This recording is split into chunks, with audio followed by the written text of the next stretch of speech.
Welcome to this explainer. Okay, picture this. You are staring down a massively mounting to-do list, and you just feel completely frozen. You literally cannot force yourself to take that very first step. Well, if you've ever been there, you are absolutely in the right place. Today, we're going to empathize with that awful, overwhelming feeling of being stuck. And more importantly, we're going to equip you with a science-backed toolkit to finally break out of it.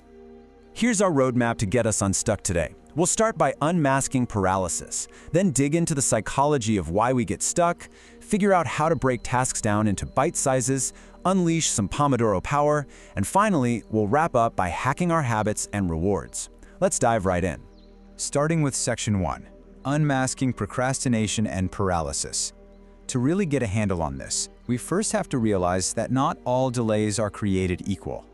You know, so often we beat ourselves up thinking we're just being lazy. But actually, that might just be an executive function crash. There's a huge difference between casual procrastination and actual paralysis.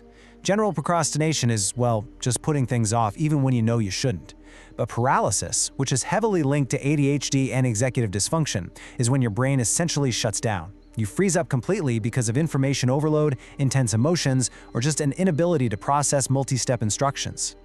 Honestly, just understanding that difference offers immediate emotional relief. But we can actually break this paralysis down even further into 3 distinct flavors. First, there's mental paralysis. This is your brain literally crashing from sensory or emotional overload. Second is choice paralysis. That's having way too many options and freezing up from the fear of making the wrong call. And third is task paralysis, where you hesitate to start something because it's either overwhelmingly complex or, on the flip side, incredibly understimulating.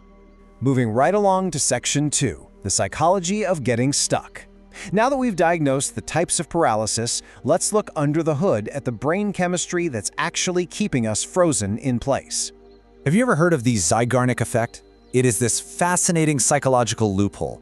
It was discovered by psychologist Bluma Zeigarnik when she noticed that restaurant waiters could perfectly remember unpaid orders but totally forgot them the second the bill was settled.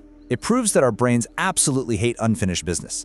So if you just start a task and intentionally leave it incomplete, the nagging discomfort of that cliffhanger will actually motivate you to return and finish the job. But hey, what if you literally can't bring yourself to take that very first step? Well, welcome to the dopamine disconnect. Dopamine is what processes reward and motivation in your brain. If a boring task isn't naturally stimulating, your brain simply won't release the dopamine you need to spark action. So this isn't a willpower issue at all, it's a biological hurdle, which means to get moving, we have to actively game our own system to manufacture that motivation. And that brings us perfectly to Section 3, breaking tasks into bite sizes. How exactly do we game our system to bypass that dopamine crash and cure the overwhelm? We do it by shrinking our workload down until it's practically irresistible.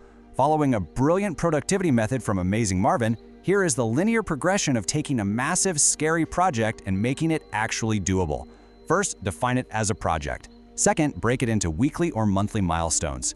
Third, list out single-step tasks using highly specific action verbs. And finally, turn those into time-boxed actions that take less than an hour to complete. But wait, before you can logically organize those steps, you have to clear out your mental RAM. You do this with a daily brain dump. Get every single swirling thought out of your head and onto a physical piece of paper, or a digital doc, whatever works for you. Once it's physically out of your brain, you can finally review it, eliminate the noise, prioritize the stuff that actually matters, and attach specific deadlines. All right, on to Section 4, time boxing and Pomodoro power. With our mental RAM totally clear and our tasks perfectly bite-sized, we need a foolproof execution strategy. Let's be real, it is incredibly uncomfortable to stare down a massive project. That knot in your stomach is a very real thing, so it prompts a vital question. When you are absolutely dreading a task, exactly how long do you actually need to endure that discomfort before you can stop? The magic number is just 25. 25 minutes. This is the heart of Francesco Cirilla's famous Pomodoro technique. By committing to just 25 minutes of focus, followed by a quick 5-minute break, you transform time from a terrifying source of anxiety into an exact, manageable measure of productivity. You're not committing to finishing the whole project, you are literally just committing to one little tomato timer. Now, to make this Pomodoro technique actually work, there are 3 strict rules. Number 1, if a task takes more than 4 Pomodoros, it's too complex. Break it down further. Number 2, if a task takes less than 1, group it with other tiny tasks, like knocking out a batch of emails. And number 3, the most important rule. Once that timer is set, it must ring. No checking your phone, no grabbing a quick snack. You protect that 25-minute bubble at all costs. Finally, Section 5, Hacking Habits and Rewards. Because let's face it, white-knuckling your way through tasks forever, that's just not sustainable. We have to weave these productivity sprints into our daily identities using the science of habits. This is where James Clear's 4 laws of behavior change from Atomic Habits absolutely shine. Look at how perfectly these contrast.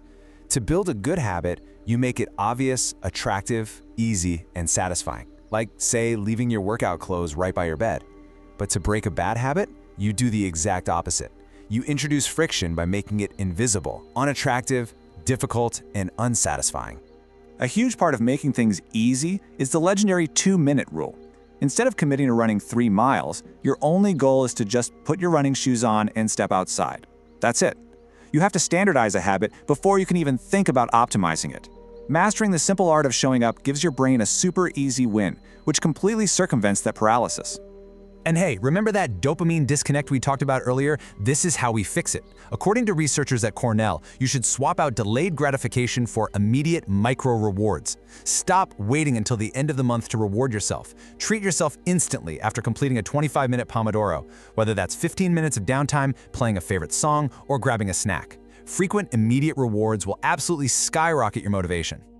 Ultimately, as you start building momentum with these tools, keep this profound thought from James Clear in mind. True behavior change doesn't come from just hitting a metric. It comes from shifting your core identity to match the person you are actively becoming. You aren't just crossing a task off a list, you are becoming a focused, productive person. So, I want to leave you with one final challenge. Look at the absolute most daunting project on your plate right now. What tiny 2-minute action will you take to break the paralysis today? Don't overthink it, just start. Thank you so much for joining me for this explainer, and I'll see you in the next one.